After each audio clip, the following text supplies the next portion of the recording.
as we start discussing graph theory, we need to get all of our definitions and terminology straight so that we can all know what we're talking about. So on a formal level, a graph is a pair of objects. First, you have a set, and we usually use V, and elements of this set are called the vertices of the graph. Then we have a relation on the set of vertices. We're going to call that E. Remember, a relation is just a subset of the product set V times V. So the elements, these ordered pairs, are called edges. If two vertices are related by E, we're going to say there's an edge between them. There can be some restrictions and modifications depending on exactly what type of graph we want to discuss, either on the vertices or on the edges or on both. For example, suppose we have the set of vertices, and those are the letters A, B, C, D, and then the edges we have are AB, AC, BB, BD, CD. So A is related to B by an edge, and in our terminology now, we'd say A is connected to B by an edge. A is also connected to C, B is connected to itself, B is connected to D, and C is connected to D. So we have the four vertices, A, B, C, D. Vertex A, note, is connected to two different vertices. Here we see that A is connected to B, and here we see that A is connected to C. So A is connected to both B and C. B is connected to B and to D, and C is connected to D.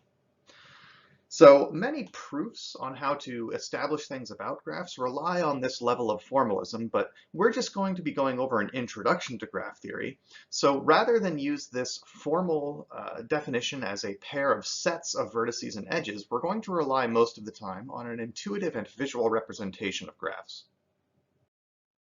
So what is this visual representation of graphs? So we're not going to so much rely on the set of vertices and the set of edges as a relation between vertices. Instead, we're just going to draw them. Vertices can be labeled as points, and if two vertices are connected by an edge, you simply draw a line segment or a curve or whatever connecting them. So suppose we have the graph from the previous slide. We can put down four vertices and label them A, B, C, D, and then all we do is connect two vertices according to the edges. So A is connected to both B and C. B is connected to itself, which we can accomplish with that loop, but B is also connected to D, and then C is connected to D. So now I have a visual representation of four vertices, A, B, C, D, and I have connected them with edges according to which vertices are related to one another in the set E. Now there are a whole lot of different types of graphs. The one that we're going to work with most often is what's called a simple graph. The vertex set can only have finitely many elements. That, of course, greatly simplifies the task of trying to draw it. Also, edges just connect two vertices, but without a specific direction. There's no start versus end of an edge. It just connects two vertices.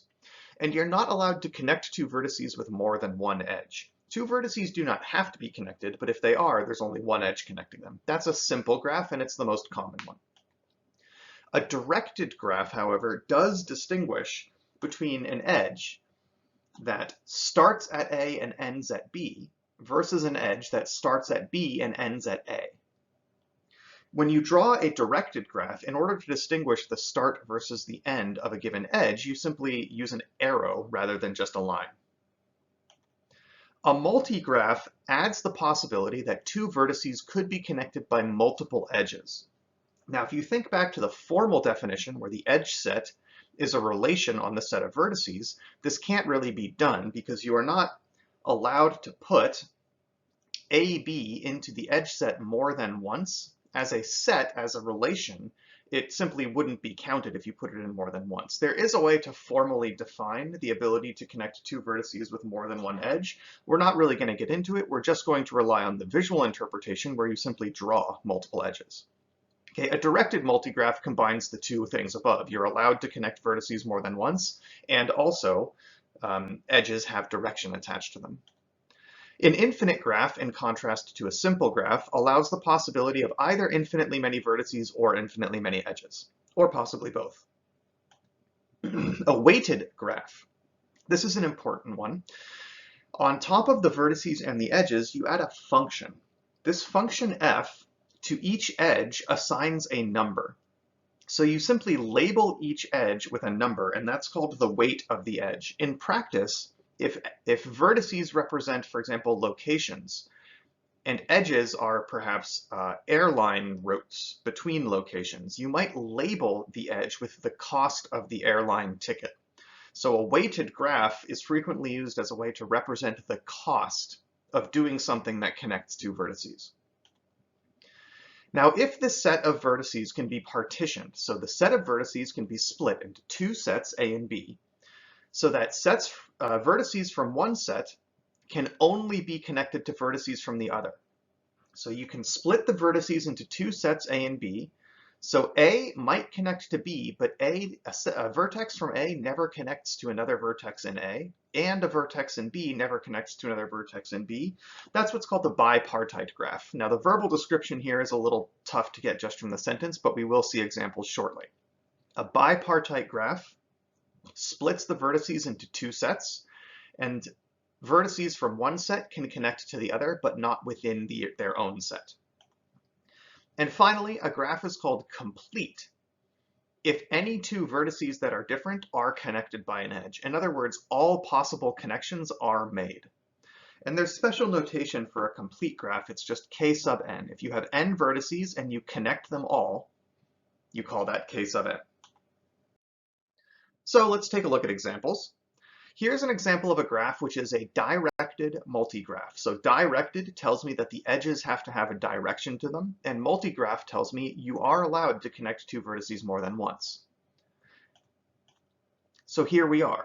Okay, so we still have 5 vertices, okay, A, B, C, D, E, but notice that there are 2 directed edges that both go from A to B. There's also a directed edge going from B to A. Similarly, okay, we have an edge going from B to itself, but notice how all of the edges have a direction. We've used arrows, and here we see we were allowed to duplicate one connection. So this is a directed multigraph. Another example. Here's an example of a bipartite weighted graph. So bipartite tells me that the vertices can be partitioned into two sets that connect between themselves, but not within themselves. And the weighted tells me that the edges have real numbers attached to them. And here we have it. So the weighting is accomplished just by labeling edges with real numbers. So this edge has a weight of 1.1, this edge has a weight of 3.1, and so forth. The bipartness comes from seeing that the vertices are 1 through 5, and also A through C. So there are 8 total vertices, and they've been split into these 5 versus these 3. These 5 might connect over here. They're not obligated to do all possible connections. There is not an edge connecting 2 to B. However, none of the number vertices connect to other number vertices, and none of the letter vertices connect to other letter vertices. I can only connect from one side to the other. And this is very frequently how bipartite graphs are drawn. You put all the vertices of one set on one side and one on the other, and then you'll see that edges only go across, but never within each side. So if the graph can be drawn in that way, that's a bipartite graph. Okay, another example, a complete graph on 5 vertices. So remember, complete tells me that all vertices are connected to each other, and then the subscript 5 tells me I need 5 vertices. So here they are. We've got vertices 1, 2, 3, 4, 5. And I've drawn all possible connections. You can see that vertex 1 is connected to 2, 3, 4, and 5. Vertex 2 is connected to 1, 3, 4, and 5, etc. All possible pairs of vertices are connected to each other. That's a complete graph. There's also something that we call the degree. So we have this function that goes from the set of vertices to natural numbers, possibly infinity also, which counts the number of edges connected to that vertex. That's called the degree. So the degree of a vertex is very simply the number of edges connected to a vertex. If the graph is directed, whether an edge is leaving or coming into a vertex, you count them both. A loop, remember, you can have a vertex connected to itself by a loop. That actually therefore counts twice when discussing the degree, because it is an edge which leaves that vertex, but it's also an edge that comes into that vertex. So each of the following vertices have degree 4. Here's a vertex, and we very clearly see it has 4 edges connected to it. This is in a directed graph. It has 1 edge coming in and 3 edges going out, but total still 4 edges. This vertex also has degree 4 because the loop counts twice. And here we have 2 loops. They're both directed, attached to the same vertex, but since loops count twice, this still has degree 4. So all of these vertices have degree 4. This is a pretty intuitive concept. The degree of a vertex is just how many edges are either going in or coming out of that vertex, and just remember that a loop therefore has to be counted twice. If you have a graph drawn out, you can list out all the degrees of all of the vertices, and usually by convention you pick an order, either increasing, so smallest to largest, or decreasing, largest to smallest. Pick a system, go with it. If you list out all the degrees in a graph, that's called the degree list of a graph. It's a pretty straightforward term. It is a list of all of the degrees. A regular graph is a graph in which the degree of every vertex is the same. So here is a regular graph of degree 2. So it's going to be a graph. All vertices have to have the same degree, and that degree is 2. There we have it. If you look at this graph, every vertex has exactly 2 edges connected to it. That is a regular graph of degree 2. Now here is a regular graph of degree 3. Every vertex has exactly 3 edges connected to it. Note that in the middle of this hexagon, we don't have a vertex. The edges have to be drawn crossing one another, but there's no actual vertex there. So the 6 vertices that form the hexagon all have 3 edges connected to them. It is a regular graph of degree 3. Another notion we'd like to discuss are what are called subgraphs.